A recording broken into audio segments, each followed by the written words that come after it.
bueno que estás participando, pero cuídate.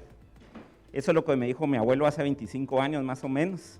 Recién estaba todo el proceso de negociación para la firma de los acuerdos de paz. Y ese ha sido, hasta este momento, muchas veces como la posición de aquellas personas adultas que les tocó vivir la parte no democrática de este país. Una democracia incipiente que se está construyendo y que precisamente son las y los jóvenes las que tienen que seguir construyendo y colectivamente como país. Me remonto al año 1995, yo estudié en el Instituto Central para Varones, una cuna de muchos liderazgos en este país, pero que también me recuerdo que esa cuna fue parte de la motivación para participar como lo he hecho durante estos 25 años. El instituto lo querían cerrar en aquel entonces, siempre ha estado la intención de cerrar el Central para Varones, ¿verdad? Así como lo hicieron con el Tecumumán en su momento, ¿verdad? Donde están ahora las instalaciones del Ministerio de Educación, y esa era la intención en aquel entonces. Allí nació precisamente mi motivación para participar defendiendo los derechos humanos. En aquel entonces, el derecho a la educación, participé en el movimiento estudiantil y desde ahí me quedé vinculado en el movimiento juvenil de este país, sin saber que durante 25 años me asuma hoy como defensor de derechos humanos principalmente y como defensor de derechos de la juventud. Cuando me plantean poder acompañarles hoy a hablar de institucionalidad o fortalecimiento institucional, me hizo verme en 25 años para saber qué ha pasado en materia de juventud en este país y encontrarme precisamente como lo hice en el año 99 en procesos como este. En aquel entonces me recuerdo que se estaba dando todo un diálogo, digamos, de país relacionado con reformas constitucionales en su momento, todo el tema vinculado a los acuerdos de paz, que dicho sea de paso, se han olvidado en la agenda pública de este país, y que de una u otra forma en lo particular lo mantengo presente a partir de verificar cómo se cumple la ley de servicio cívico, que es la única ley en materia de juventud que se vincula al cumplimiento de los acuerdos de paz. Imagínense hace cuántos años. En el camino me fui involucrando en el movimiento juvenil, me ha tocado por fortuna participar desde proponiéndole al Estado, al gobierno, el que se cuente con políticas de juventud. Son ya 4 intentos de política de juventud que hemos trabajado en el país. Sin embargo, cuando hablamos de institucionalidad, tenemos que hablar precisamente de procesos de larga data, de procesos que requieren que realmente se cuente con personas capaces para llegar a elaborar, a diseñar los diferentes programas que se tienen para la juventud en este país. Me voy hasta aquel entonces precisamente porque en ese marco, seguramente cuando era adolescente estuve sentado igual que ustedes, precisamente debatiendo sobre qué tipo de país queremos, qué tipo de políticas queremos. Con la misma cantaleta, los jóvenes son el futuro del país, tal vez, ¿verdad? En su momento, desde algunos grupos de jóvenes posicionamos que los jóvenes no somos el futuro, sino somos el presente, porque si el futuro que nos están dejando es no lo queremos. No es el futuro que queremos. Entonces necesitamos trabajar en el presente para construir un mejor futuro, eso sí, pero tampoco es responsabilidad de las juventudes, porque también esa es la otra maña que se tiene, ¿verdad? Decir, los jóvenes tienen que cambiar. No. Los adultos nos están dejando un mal país, tienen que responsabilizarse por eso. Y las y los jóvenes, pues sí, pueden aportar, y seguramente con la tecnología, con todo el avance que se tiene, y por supuesto, espacios como este que nos dan esa oportunidad de dialogar, de formarnos ideológicamente desde cada perspectiva personal, pues sin duda alguna, esa es la parte de la ruta que deberíamos de tener. Hemos tenido ya 4 políticas de juventud, como les decía, en este momento se está en la negociación, en la redacción final, digamos, de una política de juventud. Ya les decían, desde hace 9 años soy defensor de la juventud, 25 años de experiencia en el tema, y qué me ha tocado ver en ese sentido. Les voy a contar un par de experiencias, aquí es para jalarle las orejas a los partidos políticos. En aquel momento, desde las organizaciones de jóvenes propusimos una iniciativa de ley de juventud y dijimos, bueno, compartámosela a los partidos políticos, así se animan a impulsarla desde el Congreso. Esa es la lógica que tenemos, ¿verdad? Tenemos al partido, va para el Congreso, representa nuestros intereses. Y nos decía la red interpartidaria de jóvenes, me recuerdan aquel entonces, es que ustedes no tienen que, como sociedad civil, no se tienen que meter en eso, si nosotros tenemos nuestras bancadas. Nosotros vamos a proponer y vamos a aprobar la ley de la juventud. Imagínense, eso fue en el año 2003. Sigo esperando la iniciativa de ley o el anteproyecto de iniciativa de ley propuesto por los partidos políticos, no se ha concretado, lamentablemente. Luego, ¿qué tenemos? Luego tenemos, y con todo el respeto con los amigos y amigas que nos acompañan de los partidos políticos, en el ínterin, en el camino, hemos visto cómo se han ido dando algunos pasos, y eso es importantísimo mencionarlo. Sí, secretarías de juventud de los partidos políticos, sí, algunos muy pocos jóvenes en los comités ejecutivos nacionales, pero menos jóvenes como candidatos y mucho menos quienes han llegado, por ejemplo, al Congreso de la República. Se ha trabajado en el marco precisamente de la propuesta de reformas a la ley electoral y de partidos políticos, en el marco de buscar la equidad o equilibrar la participación, y decimos, bueno, debería haber una cuota de participación de jóvenes. Nos hemos quedado con la duda.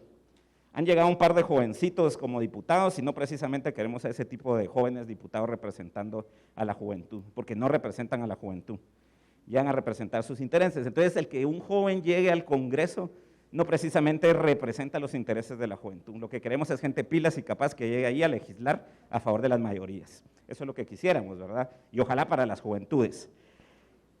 Se avanzó, tenemos una comisión de juventud en el Congreso de la República, en su momento la propusimos también desde las organizaciones. ¿Qué leyes se han aprobado en materia de juventud en el Congreso? Que les dé risa, porque sí les tiene que dar risa. Solo se ha aprobado una ley y fue la ley del Día de la Juventud. Eso es lo que vale para en el Congreso de la República la juventud, solo eso, y casi por obligación, ¿verdad? Así como todos los días me da mucha risa a mí ver cómo en el debate en el Congreso se proponen el día, no sé qué, y esas pasan, pero las leyes que tienen que ver con temas de educación, empleo, salud, no pasa nada, ¿verdad? Y que son las que realmente impactan la vida de las y los jóvenes y de toda la ciudadanía.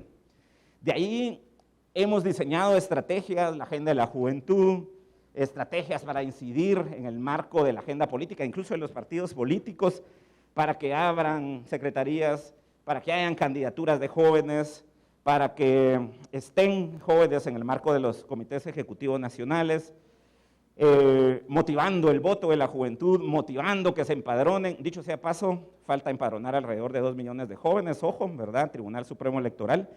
Ya se lo dijimos desde el mes de enero, desde la Procuraduría de los Derechos Humanos, desde el cargo que ejerzo, el que hay 2 millones de jóvenes por ahí que no van a lograr empadronar. Ojo, ahí con el dato. Pues hemos tratado de ir incidiendo con esa agenda política y decíamos, bueno, también tenemos que ver que las leyes a favor de la juventud son súper importantes, pero no nos podemos focalizar únicamente en las leyes para las y los jóvenes, porque todo, absolutamente todo lo que se aprueba en el Congreso de la República incide en las juventudes, no solo las leyes específicas para la juventud, todo lo que se decía en el Congreso afecta a las y los jóvenes. Entonces, ojo ahí en esa institucionalidad. Tenemos una comisión de juventud, me recuerdo desde el 2008 se integró como comisión extraordinaria, se ha ido fortaleciendo, pero vayan a ver ustedes también que los partidos más grandes que han estado en el Congreso no les interesa la comisión de juventud, ¿verdad? Ni la de niñez, ni la de las mujeres, ni la de los pueblos indígenas. Revisen cómo se ha dado la institucionalización de estas comisiones en el Congreso de la República. Son los partidos más pequeños o de izquierda, si le queremos llamar, que paran en estas comisiones. Entonces es importante verlo. Vamos a irnos a la institucionalidad desde el gobierno. Ya les decía, una política de juventud. Actualmente el gobierno tiene alrededor de 90 programas en materia de juventud y tiene una inversión de alrededor de 3,000 millones de quetzales dirigidos a jóvenes dentro de estos programas. Cada año, por lo menos el año pasado, sabemos que el impacto de la pandemia tiene que ver con eso, pero únicamente ejecutaron más o menos el 50% de esta inversión que se había destinado para jóvenes. La pandemia o el COVID para mí solo es el pretexto. Si se tuviera la capacidad y una política pública real de juventud, pues ese dinero no debería devolverse. Pero he encontrado en los últimos años, cuando llego a supervisar, que es una mala práctica de las instituciones de gobierno que a mediados de año le quitan prácticamente la mitad del poco presupuesto que se destina a los programas de juventud. ¿Qué encuentro cuando llego a estas instituciones a revisar los programas? Uno, gente muchas veces que no conoce ni siquiera qué está haciendo en estos programas. ¿Qué marco de referencia etaria tiene usted en materia de juventud? Y se quedan con un signo de interrogación.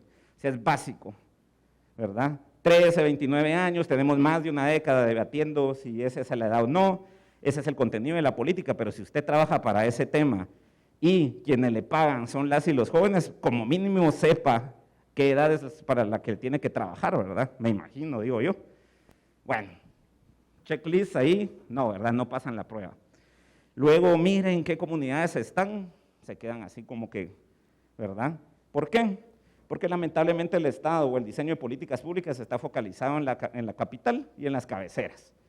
Entonces, el mundo de muchos de los programas de juventud se queda en esa esfera y no llegan, y cuando uno les pregunta a qué jóvenes atienden, se quedan con el signo de interrogación. No se piensa en la juventud indígena, no se piensa en las mujeres jóvenes, no se piensa en la juventud con discapacidad, y vaya usted a preguntar si hablamos de jóvenes de la diversidad sexual. Ya con eso es así como que se quedan en los programas pensando de qué me está hablando, ¿verdad? Segundo elemento, no pasan la prueba, no saben con qué jóvenes están trabajando. El otro tema es que como pretexto siempre nos dicen, estamos priorizando los municipios más pobres del país. Perfecto, y nos vamos a revisar. Voy a poner de ejemplo un programa, el de becas universitarias. Revisemos, vamos revisando qué municipios tienen, está bien, más o menos, pero una beca en un municipio no va a hacer la diferencia para encontrar un tema de desarrollo. Por supuesto, sí le va a cambiar la vida a ese joven que obtuvo la beca, pero una beca en un municipio definitivamente no va a transformar la realidad de ese municipio. Definitivamente no. Tenemos becas de SG Plan, tenemos las becas de la Universidad San Carlos, tenemos las becas del MIDES, les hemos recomendado que se junten, que entre todos se pasen un poco la chibolita de quiénes son los usuarios, porque resulta ser, de que oiga usted, eso me pasó a mí, cuando era patojo. Yo tuve la posibilidad de tener 3 o 4 becas en su momento, para cuando iba a pasar a básicos, y decidí inscribirme en el Central para Varones. No quise tener las becas que tenía previstas, pero tenían que ver que la asignación de estas becas normalmente era por 2 temas, porque se tiene inteligencia o por tema de pobreza, es como normalmente lo hacen. La asignación de hoy de las becas, por ejemplo, del MIDES, tiene que ver con lo siguiente. Si su casa no tiene piso, usted puede optar a la beca. Si su casa tiene piso y es cerámico, por ejemplo, prácticamente ya quedó descalificado por una beca. El tema de pobreza tiene otras dimensiones, pero este criterio que les estoy diciendo sí es un criterio real que pueden ir a buscar al MIDES, no crean que les estoy dando cuento, lo pueden ir a buscar porque ese excluye a muchos de los jóvenes. Luego, ¿qué tenemos? Llegamos a verificar hoy, regreso en un mes y ya no está la misma persona atendiendo el programa. Y se queda uno, ¿y qué pasó? Es constante. La mayoría de programas tienen personal 029, constante rotación. Ni siquiera lograron agarrar la onda de los programas y ya lo cambiaron. Y el que llega hay que volver a correr el proceso, y así nos vamos en cada uno de los programas de gobierno. No tenemos hoy política de juventud, se está en rediseño. Educación, salud, trabajo, participación, temas de prevención, temas vinculados a participación, voluntariado, todos los temas que quieran, pueden estar vinculados ahí. Pero si no tenemos una conducción estratégica en una institucionalidad pública que realmente sepa atender a las y los jóvenes, no vamos a cambiar la realidad de las juventudes. Hay un gran debate en este momento. ¿Cuál debate es? Para mí, a título personal les puedo decir, Conjuve ya no es la institución que necesitamos para el tema de juventud. Ya caducó, ya no le funciona a las y los jóvenes.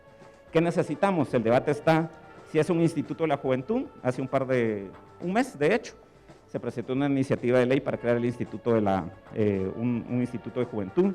Se ha propuesto la Secretaría de la Juventud y desde PDH en su momento se recomendó al presidente de la República abrir un viceministerio de juventud en el MIDES, porque ya revisamos todo el marco estratégico de la institucionalidad pública y si se crea un instituto, una secretaría, etcétera, su mandato no es para atender, no es atención directa. Entonces ahí les dejo para el debate ese tema.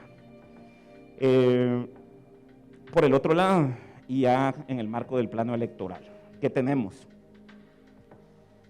Normalmente en el año electoral se hace una estrategia, una propuesta de programas de juventud para lograr incidir en los partidos políticos que lo incluyan en su agenda. Y resulta ser de que los planes de gobierno, cuando los revisamos, suenan y están muy bien diseñados, porque sí lo hacen. ¿Cuál es el problema? Que en lo particular he revisado, porque además me ha tocado revisar normalmente los planes de gobierno para ver si se incluye o no a juventud. En la mayoría de planes de gobierno, la atención para la juventud se reduce a 2 párrafos, normalmente. En la mayoría de planes, 2 párrafos ponen para juventud y están pegados con chicle porque no tienen sintonía con el resto del plan de gobierno. Primer punto. Segundo punto, queda el partido que quede. He visualizado que quienes participaron en la elaboración del plan de gobierno no son las personas que llegan como servidores públicos. Entonces no conocen, no saben cómo es que se llega a hacer lo que se dijo que se iba a hacer. O pasa, ustedes lo han visto, los primeros 3 meses sí llega el primer equipo que había diseñado el plan de gobierno, pero se dan cuenta que es súper complicado y toda la burocracia ni siquiera le deja hacer nada y en 3 meses se arrepienten y se van. Yo lo he visto por lo menos en los últimos 3, 4 gobiernos. Porque tampoco voy a descartar de que sí ha llegado un funcionariado público a hacer bien su trabajo. Y por último me voy a ir cerrando con lo siguiente. Así como encuentro personas que no muy con el tema de juventud, he encontrado personas súper pilas, de verdad, en casi todas las instituciones, que tienen todo a la mano. Mira, necesito estos datos, de una vez al correo, aquí tiene, lo imprimen, o me dice, ahorita no lo tengo, cuando usted llegue a su oficina, ahí va a tener los datos, llego a mi correo y ya están los datos ahí. ¿Qué pasa? Los despiden. ¿Por qué? Por pilas, por dar la información, por acceder a tener contacto con la ciudadanía. Entonces no tiene a veces como sentido. Y cierro precisamente planteando la necesidad entonces de repensar el tipo de institucionalidad pública que tenemos. Y en materia de juventud, ¿cuál es esa institucionalidad pública que necesitamos para que realmente se atienda a las juventudes? No podemos esperar que el debate sea un conjuve que no atienda a los jóvenes, que tenga que ser un joven el que lo atienda y por experiencia, siendo defensor de la juventud y uno de los impulsores de la necesidad de promover la participación de la juventud, no precisamente por ser joven, ¿verdad?, va a llegar a representar los intereses de las juventudes. O en el conjuve, seguimos pensando en que debe ser un joven el que llegue cuando se le van a ir 2 años o 3 promedio para aprender sobre la administración pública, porque ese es nuestro grave error. No conocemos la administración pública, no sabemos a qué vamos. Entonces, cierro planteando la necesidad de repensar esa institucionalidad y no solo en materia de juventud, en términos generales. ¿Cómo lo hacemos? Me quito la chibolita porque aquí se ve como el bloque de sociedad civil y partidos políticos. La chibolita es, honestamente, pasar de acá para acá, ¿verdad? Entonces les insto a que sigamos participando y, por supuesto, incidiendo de este lado en los partidos políticos para que nuestros intereses como ciudadanos se vean representados en los que legalmente son los representantes. Muchísimas gracias.